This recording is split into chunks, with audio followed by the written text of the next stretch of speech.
It's my big pleasure to introduce you to Paulo. Paulo comes originally from Brazil, but he's currently living and working in Vienna as a creative director in Braintrap. And when he started to work on his first tech-oriented projects, he actually realized that something was missing, and that something was a relationship between art and technology. Paulo believes that it's necessary to, communicate the meaning and functionality while creating the full experience for the users. And that's why he's going to talk today about the UX design, and he's more than ready to share his insights into this connection between the technology and art with you pirates. So Paulo, let's get this started. Enjoy everyone, and yeah, have fun. So hello everybody. Yeah, once more, thank you for being here. It's my pleasure. As Annette said, we're gonna have half an hour today to talk a little bit about design, UI and UX. This is a workshop or a webinar that aims to be a little bit more basic. So if you have like more specific or hands-on questions, yeah, just shoot them and I will answer them at the end.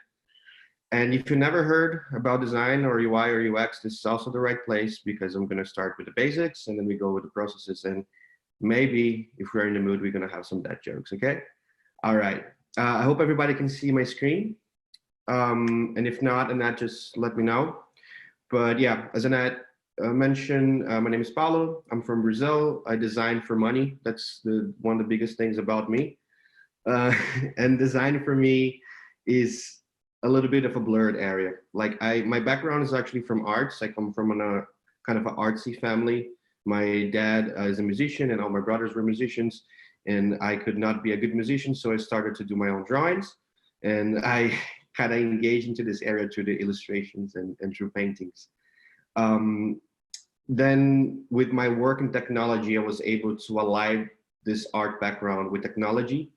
And I think from 4 or 5 years ago, I started doing UX and UI, so building applications using the design knowledge I had back then. And then, of course, with doing screens every day, I decided to, okay, let's go to the next level. Let's put more technology into it.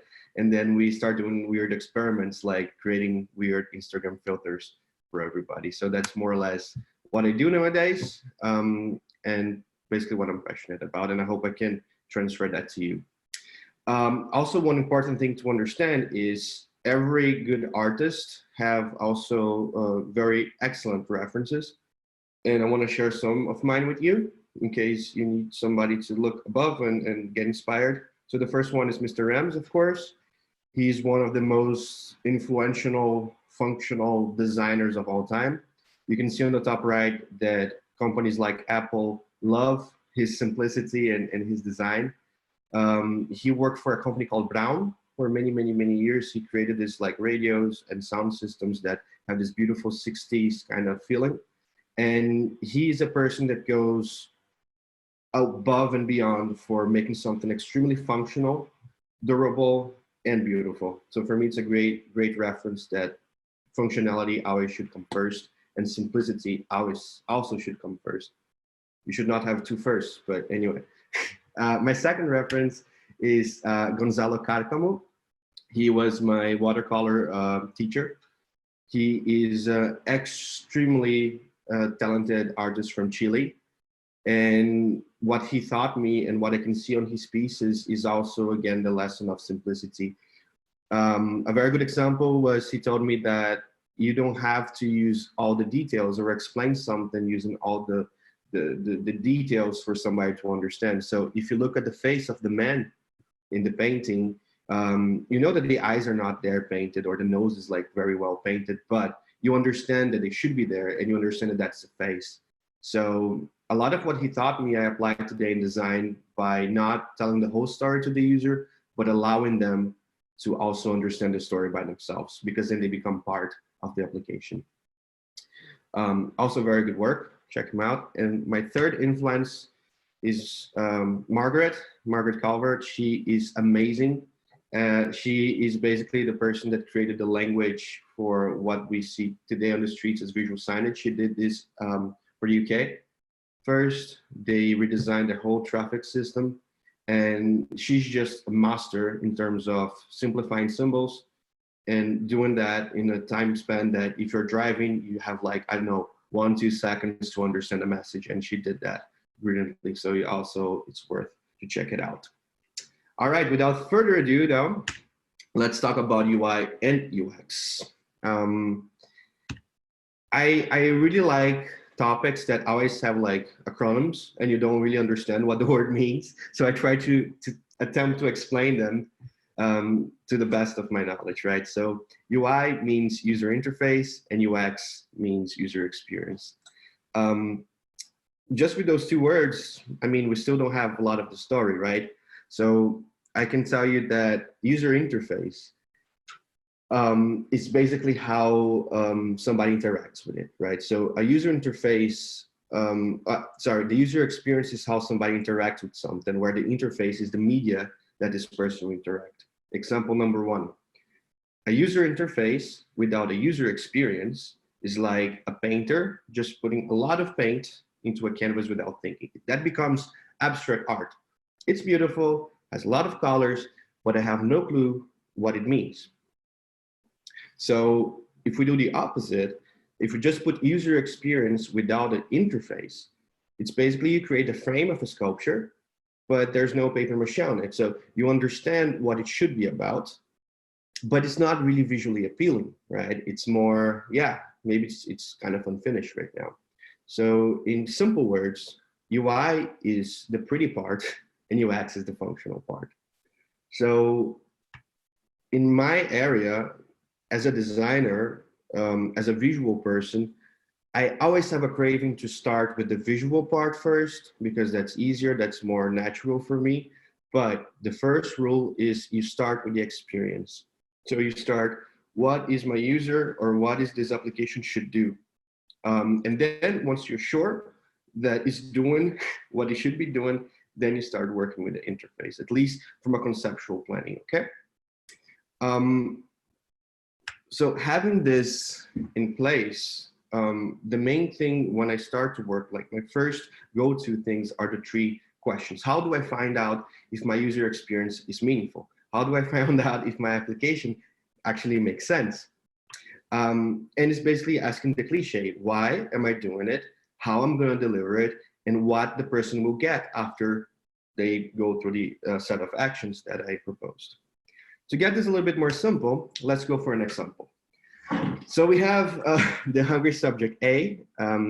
He loved cookies, but today he's hungry for seafood, right? He doesn't like boring food experiences, and yeah, he's pretty cool. So that's basically a customer that comes to me and tells me what are his requirements. Based on that, I can understand with my why, how, and what, okay, what kind of service I could provide to him, right? So, well, why should I provide something? Because he's hungry. How? Well, he said that he doesn't like to have boring food experiences, right? And what? Let's go back.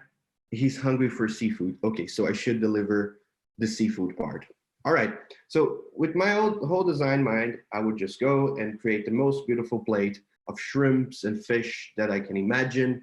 And I will put like limes because I think limes are pretty fun. And then I put this to the customer, but as you can see for his face, he's not really happy with it. And when I ask him why he's not happy with it, he basically says, this is boring. I like to struggle with my food. Yeah. So for him, the whole boring experience was not about having one ingredient, but was about how he actually eats. He doesn't want to eat just like put a knife and a fork and just put it in his mouth.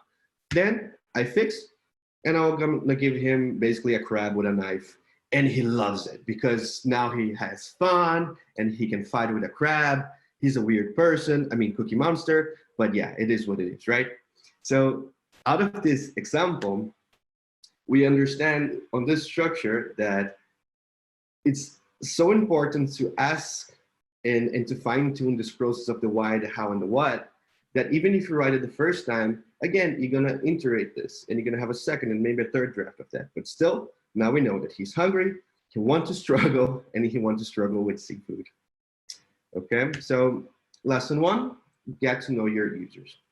I know it's a little bit cliche to say it, but especially me when I was starting, it was always hard to come up with projects or design something out of my own mind, because yeah, I would have an idea to redesign the Spotify app, but it would get boring after 2 or 3 screens. And the main reason was I didn't have a case.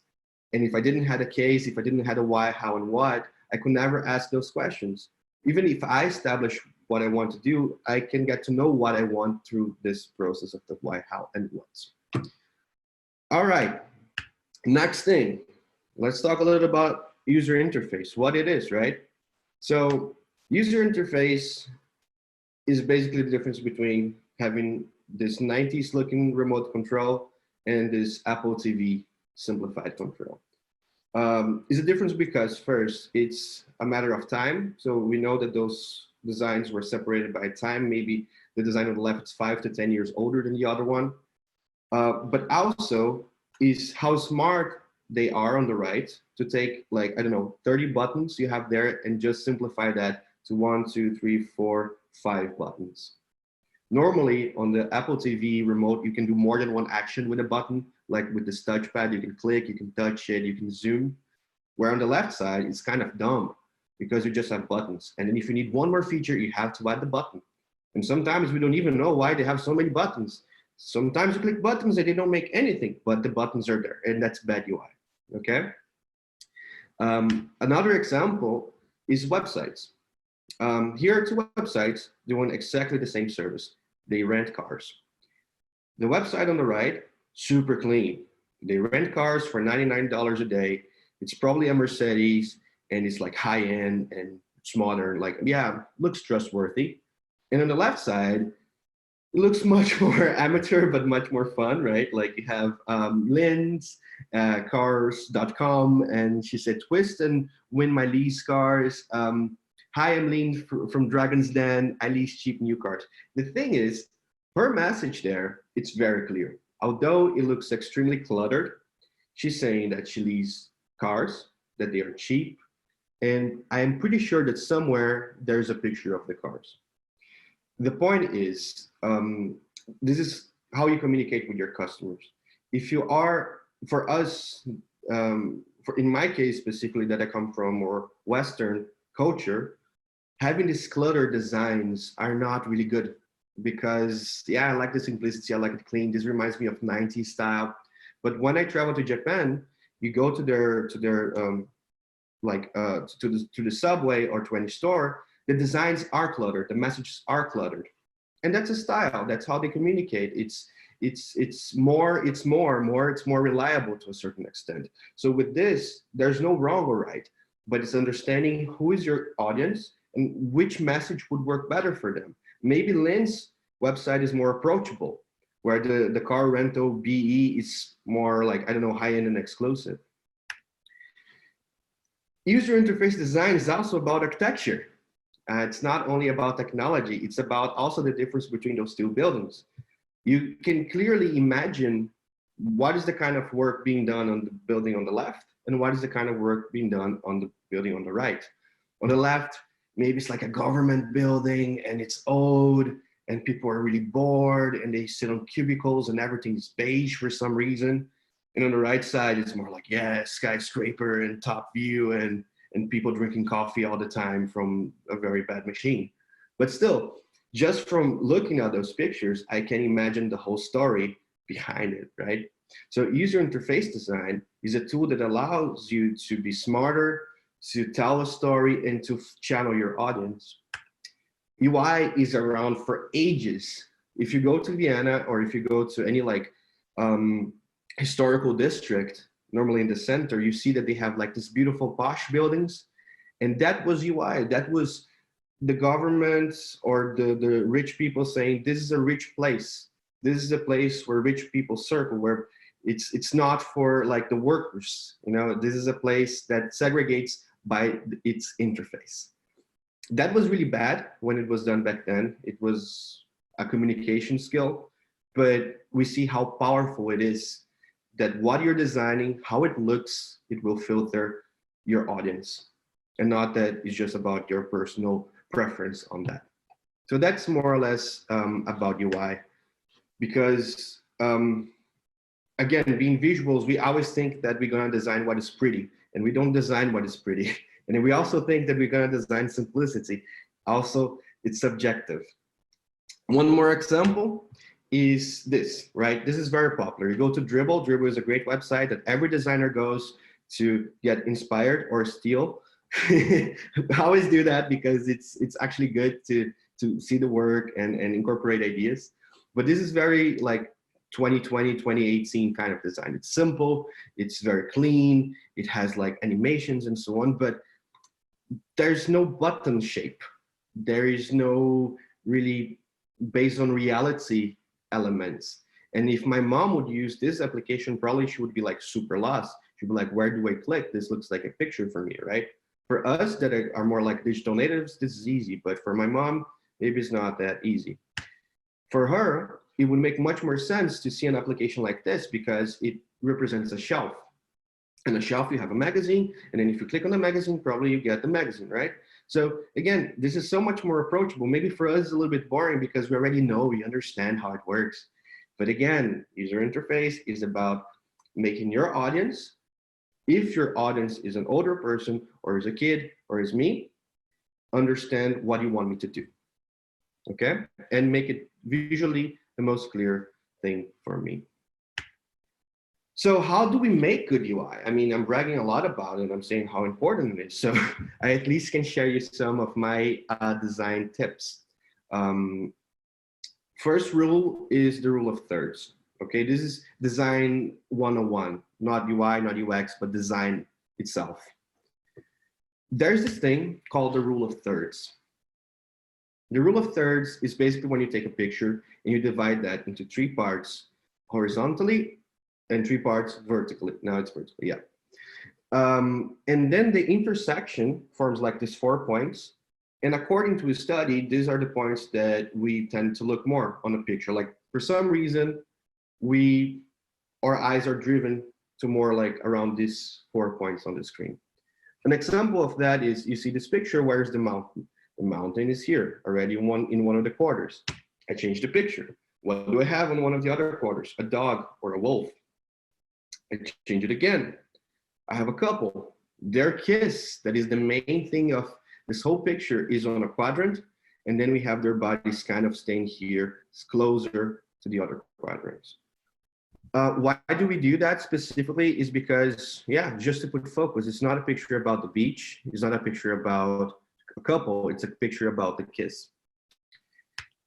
Another example now with marketing is here I have a banner where on the first thing I'm reading is discount madness. So this is what the subject is about. Then second, I have an emotion that is this like, oh yeah, I'm gonna buy a lot of things cheap for some reason. Then the third point here says everything is 20% off. So how much discount is being applied? And then fourth, finally, the products that I'm going to acquire. So it looks random, but it's really well thought. One more example is here with Dieter. There's a very good 10 principles for good design. You should also read that. Here is the main message. Then his picture. Then who's publishing it. It's not so prominent, you see, and then a tie, because we all know that ties are extremely good for design for some reason. The point is, this scheme of the quadrants work really well when we're talking about Western cultures, because we tend actually to read from left to right. So when we read text, we read Moonshot Pirates. We don't read Tosh, Num, like backwards, right? So taking advantage of that, we know that the first thing that the user pays attention is always on the left side, on the top, because that's where the text begin. And then the rest kind of like goes with the flows, like, I'm gonna end this, and then I'm gonna go down, and okay, this is where it starts, it's a new thing, and then I go to the end of it. So we can use this, not as a rule, really, like maybe it's a good rule for us, but it doesn't need to be like the only thing that you use to make design. but as a guideline to understand how we can guide our users through interfaces, through contents, and through visuals. A second thing that complements this is the rule of colors. I mentioned in the previous workshop I did that I'm colorblind. So yes, I'm a designer who's colorblind. Do I see everything black and white? No. Is this yellow? Maybe. But the main point is how to use the colors, whatever their name are. Another day we talk about color theory. But the point is, if I have a picture, or if I have a design, or if I have an interface, whatever I want to put into colors that are really vibrant, that will stick out, I will do that to 30% of my image or application. Why? Because if there's more than that, well, there's no contrast. So if this whole room would be this color, then yeah, the couch would not really pop out. But since everything is kind of black and white, then when I put a color in the couch, then wow, okay, this is the main topic of the picture, right?